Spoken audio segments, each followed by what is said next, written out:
అందరికీ నమస్తే. మీకు తెలుసు సిగ్నల్ టీవీ ఆధ్వర్యంలో సోమాజిగూడ ప్రెస్ క్లబ్లో నిన్న అంటే సోమవారం రోజు ఒక రౌండ్ టేబుల్ సమావేశం ఏర్పాటు చేసినాం. అదొక బాధ్యతగా, సామాజిక బాధ్యతగా ఆ రౌండ్ టేబుల్ సమావేశం నడిచింది. దాని లక్ష్యం ఎవరినో టార్గెట్ చేద్దామని కాదు, ప్రభుత్వానికి నిరుద్యోగుల మధ్య ఒక వారధిగా ఎవరో ఒకరు ఉండాలి. ఎందుకంటే నిరుద్యోగులకు కనీసం అపాయింట్మెంట్ లేదు. రేవంత్ రెడ్డి గారిని కలవాలని వాళ్ళు చాలా నుంచి దాదాపు గ్రాడ్యుయేట్ కోటా ఎలక్షన్స్ ముందు నుంచి అడుగుతున్నారు అపాయింట్మెంట్, కానీ అపాయింట్మెంట్ ఇస్తలేరు. మంత్రులు కలిసి కూడా వేస్ట్. బీఆర్ఎస్ గవర్నమెంట్ కన్నా దారుణంగా మారిపోయింది. అంతకుముందు కనీసం కేసీఆర్ కాకపోతే కేటీఆర్ కలిసేవాడు, కేటీఆర్ కాకపోతే హరీష్ రావు కలిసేవారు, హరీష్ రావు కాకపోతే ఇంకెవరో కలిసేవాళ్ళు. ఇప్పుడు అంతకన్నా దారుణం జరిగింది. అసలు ఈ మీటింగ్ పెట్టుకున్నది ఎందుకు? ఈ నిరుద్యోగ మీటింగ్ పెట్టుకున్నది చూసిన నిరుద్యోగ సమస్యలు, పరిష్కారాలు, ప్రభుత్వం డిమాండ్లు. ఇలా ఎవరినో మేమేమి కొట్టాలనో లేకపోతే ఎవరినో మేమేదో దాడి చేయాలనో కాదు ఈ మీటింగ్ పెట్టుకున్నది. కూడా వచ్చిండ్రు చాలామంది నిరుద్యోగులు వచ్చిండ్రు. హరగోపాల్ సార్ వచ్చిండ్రు, జస్టిస్ చంద్రకుమార్ సార్ వచ్చిండ్రు, సంజీవ్ నాయక్ అన్న వచ్చిండ్రు, తర్వాత తెలంగాణ విడలన్న వచ్చిండ్రు, ప్రొఫెసర్ వినోద్ కుమార్ సార్ వచ్చిండ్రు, చాలామంది వచ్చిండ్రు. ఇంకా చాలామంది సీనియర్ జర్నలిస్ట్ జయసారథి రెడ్డి వచ్చిండ్రు, బీఆర్ఎస్ పార్టీ నుంచి గెలు శ్రీనివాస్ యాదవ్ గారు వచ్చిండ్రు, మురళి గారు వచ్చిండ్రు, మురళి సార్ సామాజికవేత్త, ఇట్లా చాలామంది వచ్చిండ్రు ఈ మీటింగ్కి. అందరూ డిమాండ్ చేసింది ఏంటంటే రేవంత్ రెడ్డి గారు నిరుద్యోగులను పిలిచి మాట్లాడాలి. ఏంది కర్మ? ఒక ముఖ్యమంత్రి అపాయింట్మెంట్ కోసం రౌండ్ టేబుల్ సమావేశం పెట్టాల్సి వచ్చింది. వాళ్ళ సమస్యలన్నీ తెలుసు, ముఖ్యమంత్రి గారికి తెలుసు, అందరికీ తెలుసు. మధ్యలో ఈ లీడరు ఆ లీడరు వీళ్ళ పేర్లు చెప్పుకొని పదవులు తీసుకున్న వాళ్ళు కాదు. మేము డైరెక్ట్గా కలుస్తాం, మా బాధలు చెప్పుకుంటామని అడుగుతున్నారు. అసలు వినడానికి ఏంది ప్రాబ్లం? నిరుద్యోగులకు అపాయింట్మెంట్ లేదు, డిఎస్సీ అభ్యర్థులకు అపాయింట్మెంట్ లేదు. డిఎస్సీ అభ్యర్థులకి అసలు ఏంది అర్థమైతే లేదు.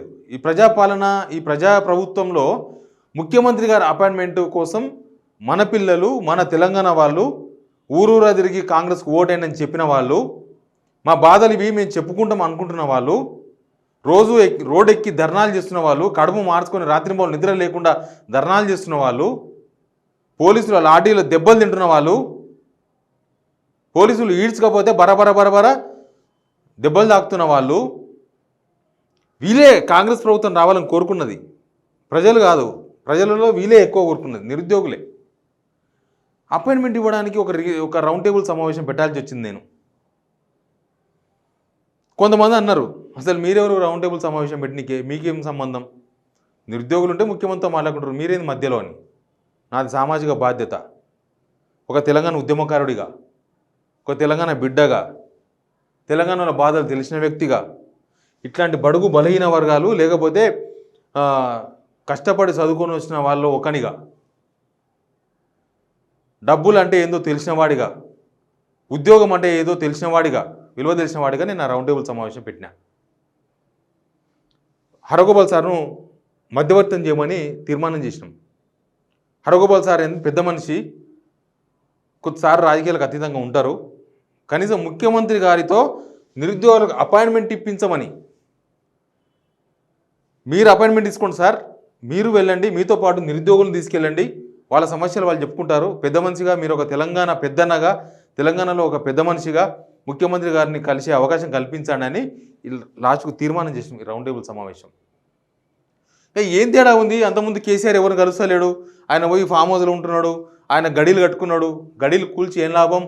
ప్రగతి భవన్ దగ్గర, ప్రజాభవన్ దగ్గర మొత్తం అవన్నీ తీసేసి ఇది ప్రజాపాలన, నేను ప్రమాణ స్వీకారం చేస్తున్న రోజే మొత్తం తీసేసినామని చెప్పుకున్నారు కదా, ఏం లాభం? ఆ ప్రజాభవన్లో మీరు లేరు. ప్రజాభవన్లో ఎవరు ఉన్నారు? డిప్యూటీ సీఎం గారు ఉన్నారు, మంత్రి సీతక్క గారు ఉన్నారు. వాళ్ళు ఎవ్వరూ కనీసం ఆ ప్రజాపాలన దరఖాస్తులు ఉంటాయి కదా మంగళవారం శుక్రవారం, దానికి కూడా పోరు, వాళ్ళు ఆనే ఉంటారు. కానీ మీరు ఫస్ట్ డే పోయి ఇచ్చిండ్రు.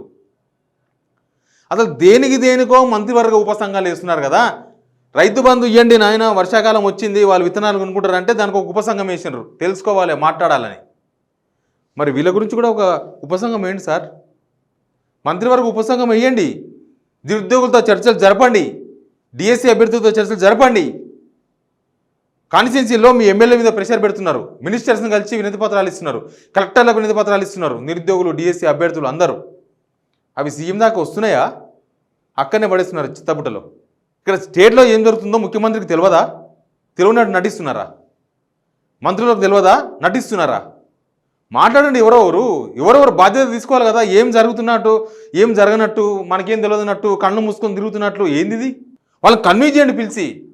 నిజంగానే టెక్నికల్ ఇష్యూస్ ఉన్నాయి, లీగల్ ఇష్యూస్ ఉన్నాయి, వాళ్ళని పిలిచి మాట్లాడండి. వాళ్ళకి చెప్పండి ఇట్లా చేస్తే ఇట్లా ప్రాబ్లం అవుతుంది, మీరు రేపు ఎగ్జామ్ రాయలేరు, లేకపోతే డిఎస్సిని ఇప్పుడు పోస్ట్పోన్ చేస్తే సంవత్సరం వరకు మేము డిఎస్సి నిర్వహించలేము, ఇవి ప్రాబ్లమ్స్ వస్తే చెప్పండి పిలిచి. ఎవరు మాట్లాడారు వాళ్ళతో? వాళ్ళు పోయి పక్క రాష్ట్ర ముఖ్యమంత్రి చంద్రబాబు నాయుడు కలిసిరు, వినతి పత్రం ఇచ్చారు. ఏం చెప్పుకోవాలి? సిగ్గుపోయే కథ ఇది. మీరు గెలవగానే కదా. మన ముఖ్యమంత్రి మనకు గెలవకపోతే ఇంకెందుకు ప్రజాపాలన, ఇంకెందుకు ఈ ప్రజాస్వామ్యము, అవి ఇవి పొద్దుగాలు లేస్తే రాజ్యాంగం బుక్కులు పట్టుకొని తిరిగేవా? ఇవన్నీ ఎందుకు? ఎవరి కోసం? ఈ ప్రభుత్వం ఎవరి కోసం పనిచేస్తుంది? సమాజంలో వీళ్ళు భాగం కదా. లక్షల మంది సార్, మీరే కదా అన్నది 30 లక్షల మంది నిరుద్యోగులని. 30 లక్షల మందిని కాదని మీరు 30 లక్షల మంది బాధలు మీకు కనిపిస్తలేదా? ఒక ఉపసంఘం ఏంటి, మంత్రివర్గ ఉపసంఘం ఏంటి, అనవసరమైన ఇష్యూస్ మీద, టైంపాస్ చేసే ఇష్యూస్ మీద, ఎగ్గొట్టాలని అనుకుంటున్న విషయాల మీద ఎట్లా ఎగ్గొట్టాలనే ఒక మంత్రివర్గ ఉపసంఘం వేసిండ్రే. స్కీమ్స్ ఎగ్గొట్టాలని వీళ్ళని పట్టించుకొని కూడా ఒక ఉపసంఘం వేయండి, మాట్లాడతారు. మీరు వైఎస్ రాజశేఖర రెడ్డి జయంతి అని చెప్పి విజయవాడకి టైం దొరుకుతుంది ముఖ్యమంత్రి గారికి, మంత్రులకు. ఢిల్లీకి పోయి 5 రోజులు ఉండాల్సి వస్తారు. 5 రోజులు ఉండాల్సి వస్తుంది. 5 రోజులు కాదు, 6 రోజులు అక్కనే ఉంటారు పోయి ఇల్లు తిరుగుకుంటా. వీళ్ళు ఒక 2 నిమిషాలు మాట్లాడండి. మీ పార్టీ నేతలను కొంతమంది పిలిచి మాట్లాడారు కదా, వీళ్ళే నిరుద్యోగ ప్రతినిధులని 2.5 గంటలు మాట్లాడినట్టుగా ప్రెస్ నోట్ ఇచ్చారు కదా. 2.5 గంటలో వీళ్ళకి ఒక 5 నిమిషాలు టైం ఇవ్వండి, డీసీ అభ్యర్థులకు టైం ఇవ్వండి. అసలు మాకు అర్థమైతే లేదు, ముఖ్యమంత్రులను జనం కలవడానికి ఈ అపాయింట్మెంట్లు ఏంది? నాలాంటి జర్నలిస్ట్ వచ్చి బాధ్యత తీసుకొని ఒక రౌండ్ టేబుల్ సమావేశాలు పెట్టాల్సి వచ్చిన కర్మ ఏంది? నేను పెట్టింది జస్ట్ అపాయింట్మెంట్ కోసమే, సీఎం గారు అపాయింట్మెంట్ ఇవ్వాలి అని. లాస్ట్కి అందుకే కదా హరగోపాల్ సార్కి చెప్పిన, సార్ మీకు దండం పెడతాం, మీ వైపు చూస్తున్నాం, మీరు అపాయింట్మెంట్ ఇప్పియండి, ఈ పిల్లలకు పోయి మాట్లాడుకుంటారు. ఒక మనిషి ఇంకొక మనిషిని కలవలేని సిచ్యువేషన్లో పోయింది ప్రభుత్వం. అప్పుడే మీరు ఉద్యమం చేసిన వాళ్ళు కాదు, తెలంగాణను తెచ్చిన వాళ్ళు కాదు. ఇచ్చినామని చెప్తున్నారు కదా, ఇచ్చినప్పుడు కూడా మీరు ఇక్కడ లేరు చాలామంది. ఇచ్చినప్పుడు కూడా తెలంగాణ వ్యతిరేకించిన వాళ్ళు మీరు. ఓపెన్గా మాట్లాడతాను నేను. మీకే ఇంత ఉంటే మన తెలంగాణ తెచ్చిన కేసీఆర్ ఎవరిని కలవలేదంటే దానికి అర్థమైంది. తప్పు అవతలకు చూపించినప్పుడు మీరు తప్పుకు తప్పునారే చేస్తున్నారు. అదే నేను ముందు నుంచి చెప్తున్నా. మీరు ఇంక మన రాష్ట్ర పిల్లలను కలవకపోతే, మన పిల్లలను కలవకపోతే ఇంకెవరిని కలుస్తారు?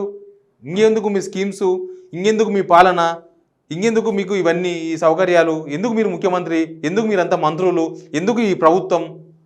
వాళ్ళని గొంతమ్మ కోరికలు అయితే పిలిచి చెప్పండి, మీది గొంతమ్మ కోరికలు, మీ గనక ఇవి కనుక నెరవేరిస్తే ఈ ప్రాబ్లమ్స్ వస్తాయి చెప్పండి పిలిచి. లేకపోతే మేము చేస్తాం, దీనిలో 10 ఉన్నాయి కదా, దీనిలో 2 అవుతాయి చేస్తామని చెప్పండి. అసలు ఎవరు పట్టించుకునే వాళ్ళు? మంత్రులు ఉన్నారో లేదో అర్థమైతే లేదు, ముఖ్యమంత్రి చెప్పాల్సిన పని లేదు. అంటే ఏంది ప్రజాపాలన? అంటే కేవలం ప్రజల డబ్బులతో కాన్వాయ్ వేసుకొని తిరగడం, 6 నెలల్లో 17 సార్లు ఢిల్లీ పోవడం, ఎవరైనా మాట్లాడితే వాళ్ళ మీద కేసులు పెట్టడం, కరెంటు పోయిందని ట్వీట్ చేస్తే జైలు వేయడం. ఇదేనా ప్రజాపాలన? ఇందుకేనా పాలన? అట్లే అనిపిస్తుంది. ఇది స్కీమ్స్ అమలు చేయలేదు, ఏం చేయలేదు. ఒక ప్రభుత్వం ఏం చేయాలన్నా చేయలేదు ఇప్పటిదాకా 7 monthsలో. ఇది నైతిక బాధ్యత, కనీస బాధ్యత. ఓ కాలనీలో ఏమైనా చిన్నగా ఏమైనా ఒక కాలనీ పెద్ద మనిషి దగ్గర కలుస్తారు. మీరు మా రాష్ట్రానికి పెద్ద ఇప్పుడు ముఖ్యమంత్రి అంటే కలుస్తారు, టైం ఇవ్వండి. ఇక ఏం లాభం? కేసీఆర్ అని అయ్యేమేమో అంటున్నారు అందరూ. ఏమో ఇంతగానో లేకుండా కనీసం Group 2 పోస్ట్పోన్ చేయాలని అప్పుడు టీజీపీఎస్సీ, అప్పుడు టీఎస్పీఎస్సీ ముందు ధర్నా చేస్తే పొద్దుంతా ధర్నా చేస్తారు. ఏ పోలీస్ అరెస్ట్ చేయలే, ఎవరు చేయలే. ఇప్పుడు పిల్లలు బయటకు వస్తే అరెస్ట్ చేస్తున్నారు. పిల్లలు 4 కనిపిస్తే తీసుకుపోయి లోపల నొక్కుతున్నారు. వాళ్ళు క్రిమినల్స్ ఏమన్నా? చదువుకోవాల్సిన వాళ్ళు, రేపు ఉద్యోగాలు చేయాల్సిన వాళ్ళు. ఇంత కనికరం లేదా పిల్లల మీద? అసలు ఏమవుతుంది తెలంగాణలో? హోంమంత్రి ఎట్లా లేడు? కనీసం కేంద్రం అన్నా ఇక్కడ ఏం జరుగుతుందో కొద్దిగా పట్టించుకోండి. ఈ ధర్నాలు ఎందుకు అవుతున్నాయి? వాళ్ళు పోలీసులు ఎందుకు అరెస్ట్ చేస్తున్నారు? సీఎం అపాయింట్మెంట్ చుట్టూ ఇదంతా తిరుగుతుంది చూడండి. Just CM appointment. సీఎం కనుక కలిస్తే వాళ్ళు సాటిస్ఫై అవుతారా? లేదంటే వాళ్ళు రేవంత్ రెడ్డి గారిని కన్విన్స్ చేసి వాళ్ళ సమస్యలు చెప్పుకుంటారా? కలవడానికే ఇన్ని సమస్యలు. ఎంతమంది గురుకుల టీచర్ అభ్యర్థులు వాళ్ళు వీళ్ళు రేవంత్ రెడ్డి గారు ఇంటి ముందర పోయి మోకాల మీద కూర్చొని కొంగు చాపి అడిగిర్రు, మేము కలుస్తాం సార్, మాకు అవకాశం ఇవ్వండి సార్ అని. ముఖ్యమంత్రిని కలవడానికి సొంత రాష్ట్ర ప్రజలు ఇన్ని అవస్థలు పడడం అంటే సమస్య వస్తే కలవరు, ఇంతే మీరు అదే కదా. సమస్య వస్తే మీరు జనాలను కలవరు. మీ పార్టీ కోసమే అధికారం తెచ్చుకున్నారు, అధికారంకి వచ్చే మీరు మీ పార్టీ కార్యకర్తలు, మీరు మీ పార్టీ కార్యకర్తలకు అపాయింట్మెంట్లు దొరుకుతాయి. కార్యకర్తలు కూడా కదా పాపం, మరి వాళ్ళని కూడా మనం బంధం చేయొద్దు. కార్యకర్తలు కూడా అపాయింట్మెంట్స్ లేవు. అవసరం ఉన్నోళ్ళు ఆయనకు అవసరం ఉన్నోళ్ళని పిలుచుకొని కలవడం తప్ప ఈ మంత్రులు ఏందో అర్థమవుతలేదు. అసలు మంత్రులు ఉన్నారా లేరా, ఈ మంత్రులు ఏందో మంత్రులకు కనిపిస్తలేదా, మా శాఖ కాదని తప్పించుకుంటారా? శాఖలతో పని ఏముంది సార్, శాఖలు ఇవ్వాలంటే రేపు ఇంకోటి మారుస్తారు, ఎవరో అయితే పోతాయి వస్తాయి, కానీ మీరు సమస్యల గురించి పట్టించుకోండి. ప్రజా సమస్యలు కావా ఇవి? ఇవి సమస్యలు కాదా? వాళ్ళు అడిగేటి సమస్యలు కదా. ఎంత మొండిగా పోతున్నారంటే వీళ్ళంతా ఇంత నడుస్తుంటే కూడా డిఎస్సి ఎగ్జామ్ షెడ్యూల్ ఇచ్చారు 18వ తేదీ నుంచి నెక్స్ట్ మంత్ 5 వరకు. మీ సాగు మీరు సావండి, మేము ఇంతే అని.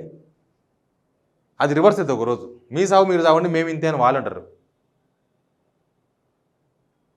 సీఎం అపాయింట్మెంట్ కోసం జరుగుతున్న ఇవన్నీ చూస్తుంటే ఈ ఏం తెలంగాణనో ఇది ఏందో ఏం అర్థమైతే లేదు. మీకు ఏమైనా అర్థమైతే కామెంట్ చేయండి. Please subscribe signal TV.